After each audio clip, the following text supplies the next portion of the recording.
La Bible en un an, le 22 novembre, le livre d'Esdras, chapitre 8, verset 31, au chapitre 10, verset 44. Le livre des Psaumes, chapitre 119, verset 33 à 48. Le livre des Proverbes, chapitre 28, versets 19 et 20. L'Évangile de Jean, chapitre 14, versets 15 à 31. Le livre d'Esdras, chapitre 8. Le 12e jour du premier mois, nous avons quitté le fleuve d'Ahava pour Jérusalem. La main de notre Dieu reposait sur nous, et elle nous a délivrés de toute attaque et de toute embuscade pendant la route. À notre arrivée à Jérusalem, nous nous sommes reposés pendant 3 jours. Le 4e jour, nous avons pesé dans la maison de notre Dieu l'argent, l'or et les ustensiles, et nous les avons confiés au prêtre Merémoth, fils d'Uri. Il y avait avec lui Éléazar, fils de Phiné. Avec eux se trouvaient aussi les Lévites Josabad, fils de Josué, et Noadia, fils de Binui. On a vérifié le nombre et le poids de tous les éléments, et l'on a mis par écrit à ce moment-là le poids de l'ensemble. À leur retour de déportation, les Juifs issus de l'exil ont offert en holocauste au Dieu d'Israël 12 taureaux pour tout Israël, 96 béliers, 77 agneaux, ainsi que 12 boucs comme victimes expiatoires. L'ensemble a constitué un holocauste en l'honneur de l'Éternel. Ils ont transmis les ordres du roi à ses satrapes et aux gouverneurs de la région située à l'ouest de l'Euphrate, et ceux-ci ont apporté leur soutien au peuple et à la maison de Dieu. Le livre d'Esdras, chapitre 9. Cela fait, les chefs se sont approchés de moi en disant: le peuple d'Israël, les prêtres et les Lévites ne se sont pas séparés des populations installées dans la région. Ils imitent leurs pratiques abominables, oui, celles des Cananéens, des Hittites, des Phérésiens, des Jébusiens, des Ammonites, des Moabites, des Égyptiens et des Amoréens. En effet, ils ont pris certaines de leurs filles comme femmes pour eux, et pour leurs fils, ils ont mêlé la sainte lignée aux populations installées dans la région. Les chefs et les magistrats ont été les premiers à commettre cet acte d'infidélité. À cette nouvelle, j'ai déchiré mes vêtements et mon manteau, je me suis arraché les cheveux et la barbe, et je me suis assis accablé. À mes côtés se sont rassemblés tous ceux qui tremblaient devant les paroles prononcées par le Dieu d'Israël contre l'infidélité des exilés.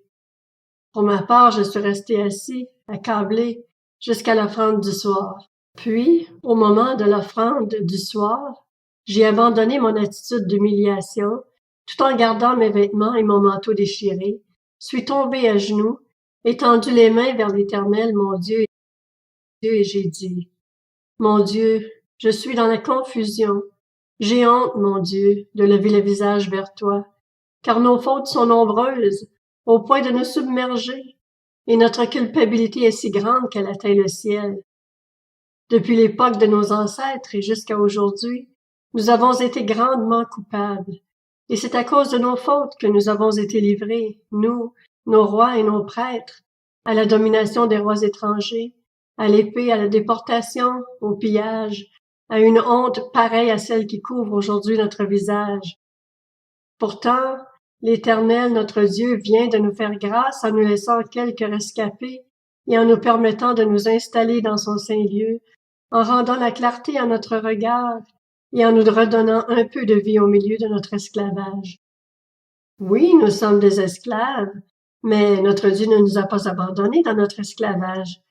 Il a manifesté sa bonté en nous attirant la faveur des rois de Perse, en nous redonnant la vie afin que nous puissions reconstruire son temple et réparer ses ruines, et en nous fournissant un abri sûr en Juda et à Jérusalem.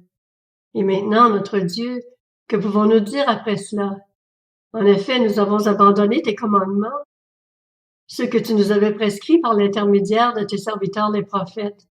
Tu avais dit: le pays dans lequel vous entrez pour en prendre possession est un pays souillé par les impuretés des populations installées dans la région, par les pratiques abominables dont elles l'ont rempli, d'un bout à l'autre, avec leur impureté. Ne donnez donc pas vos filles en mariage à leurs fils, et ne prenez pas leurs filles comme femmes pour vos fils, Ne recherchez jamais leur prospérité ni leur bien-être. Ainsi vous deviendrez forts, vous mangerez les meilleurs produits du pays et vous le laisserez en héritage perpétuel à vos fils. Après tout ce qui nous est arrivé à cause de nos mauvaises actions et de notre grande culpabilité, et même si toi, notre Dieu, tu ne nous as pas punis avec toute la sévérité que méritaient nos fautes et nous as accordé ces rescapés, allons-nous recommencer à violer tes commandements et à nous allier par mariage avec des peuples capables de pratiques aussi abominables? Ne t'irriterais-tu pas contre nous au point de nous exterminer, sans laisser ni reste, ni rescapés? Éternel, Dieu d'Israël, tu es juste, car nous ne sommes plus aujourd'hui qu'un reste de rescapés. Nous voici devant toi avec notre culpabilité, alors que nous ne devrions pas pouvoir nous tenir ainsi devant toi. Le livre d'Esdras, chapitre 10. Pendant qu'Esdras faisait cette prière et cette confession, en pleurs, prosterné devant la maison de Dieu, une assemblée très nombreuse d'Israélites, hommes, femmes et enfants, s'était formée à ses côtés. En effet, le peuple pleurait abondamment. Alors Shekania, fils de Jehiel, qui était un descendant de Lam, prit la parole.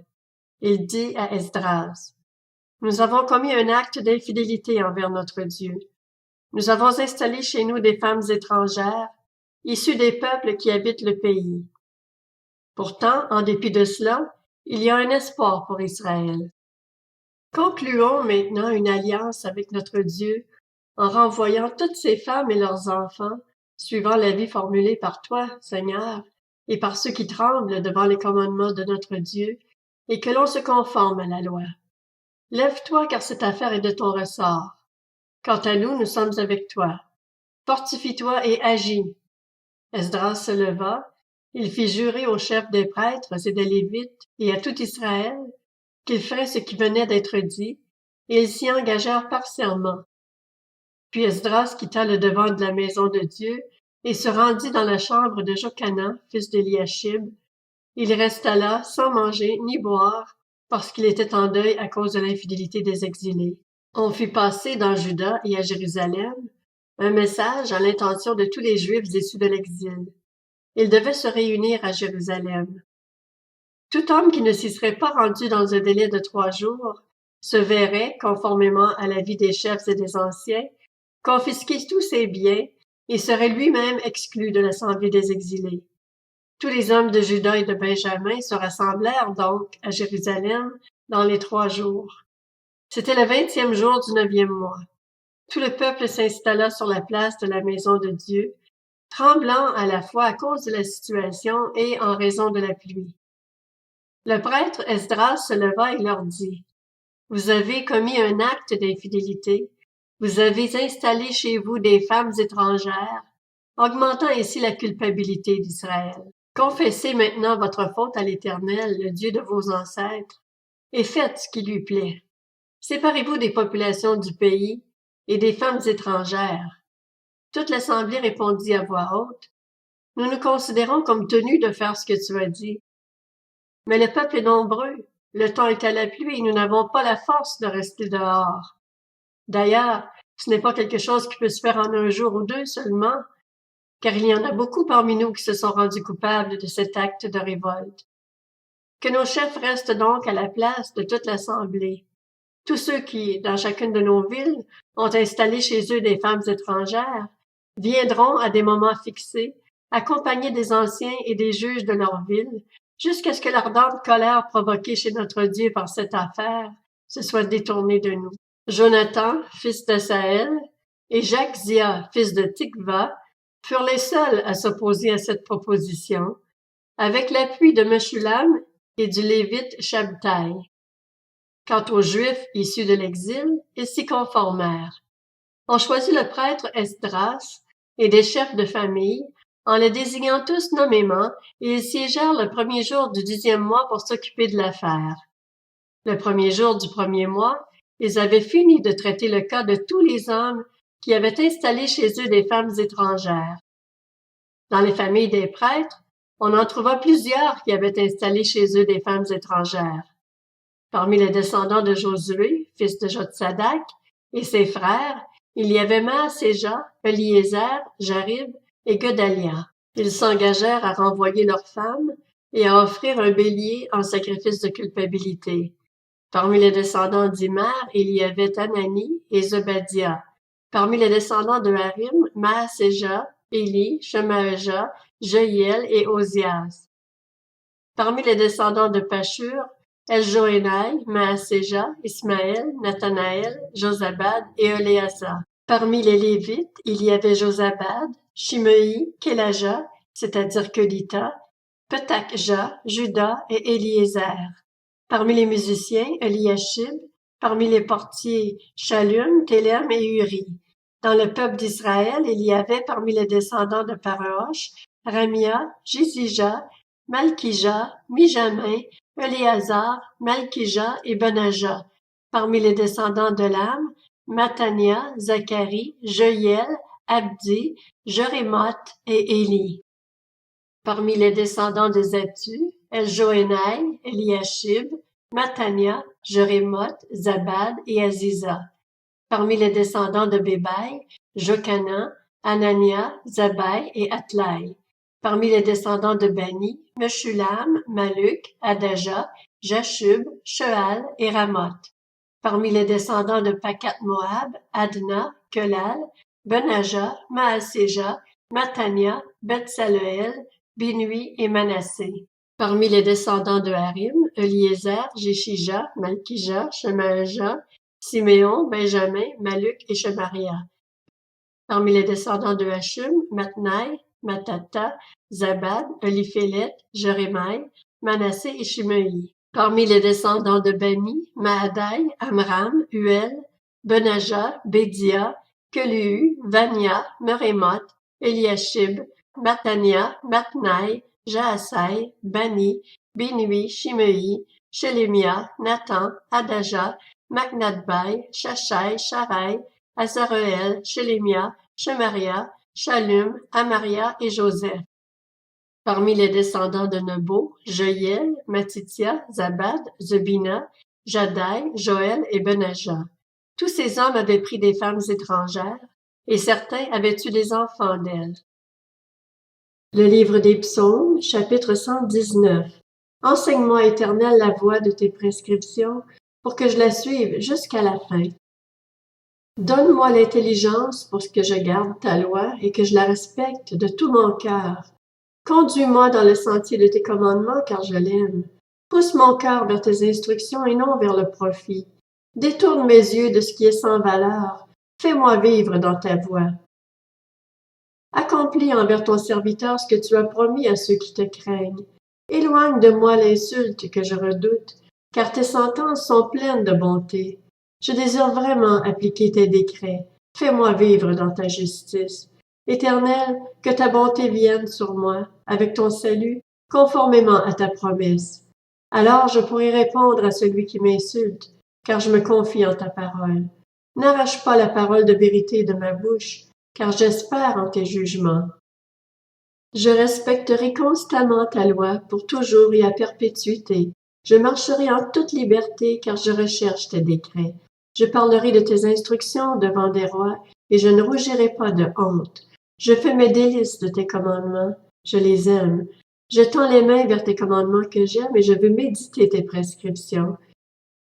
Le livre des Proverbes, chapitre 28. Celui qui cultive son terrain est rassasié de pain. Celui qui poursuit des réalités sans valeur est rassasié de pauvreté.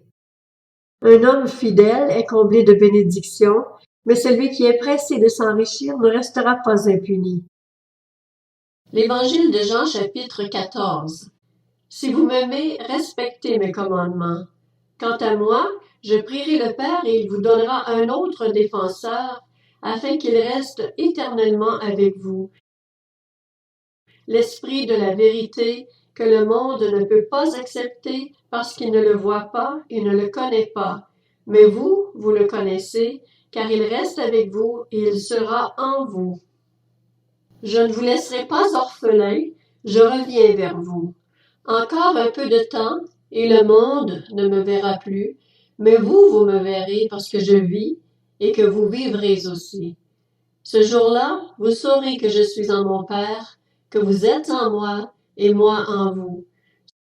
Celui qui a mes commandements et qui les garde, c'est celui qui m'aime. Celui qui m'aime sera aimé de mon Père, et moi aussi je l'aimerai et je me ferai connaître à lui. Judas, à distinguer de l'Iscariote, lui dit, « Seigneur, comment se fait-il que tu te feras connaître à nous et non au monde? » Jésus lui répondit, « Si quelqu'un m'aime, il gardera ma parole, et mon Père l'aimera. Nous viendrons vers lui et nous établirons domicile chez lui. Celui qui ne m'aime pas ne garde pas mes paroles, et la parole que vous entendez ne vient pas de moi, mais du Père qui m'a envoyé. Je vous ai dit cela pendant que je suis encore avec vous, mais le Défenseur, l'Esprit Saint que le Père enverra en mon nom, vous enseignera toutes choses et vous rappellera tout ce que je vous ai dit. Je vous laisse la paix, je vous donne ma paix. Je ne vous la donne pas comme le monde donne. Que votre cœur ne se trouble pas et ne se laisse pas effrayer. Vous avez entendu que je vous ai dit, je m'en vais et je reviens vers vous. Si vous m'aimiez, vous vous réjouiriez de ce que je vais auprès du Père, car mon Père est plus grand que moi. Je vous ai dit ces choses maintenant, avant qu'elles n'arrivent, afin que lorsqu'elles arriveront, vous croyiez. Je ne parlerai plus beaucoup avec vous, car le prince du monde vient et il n'a rien en moi. Cependant, ainsi, le monde saura que j'aime le Père et que j'agis conformément à l'ordre que le Père m'a donné. Levez-vous, partons d'ici.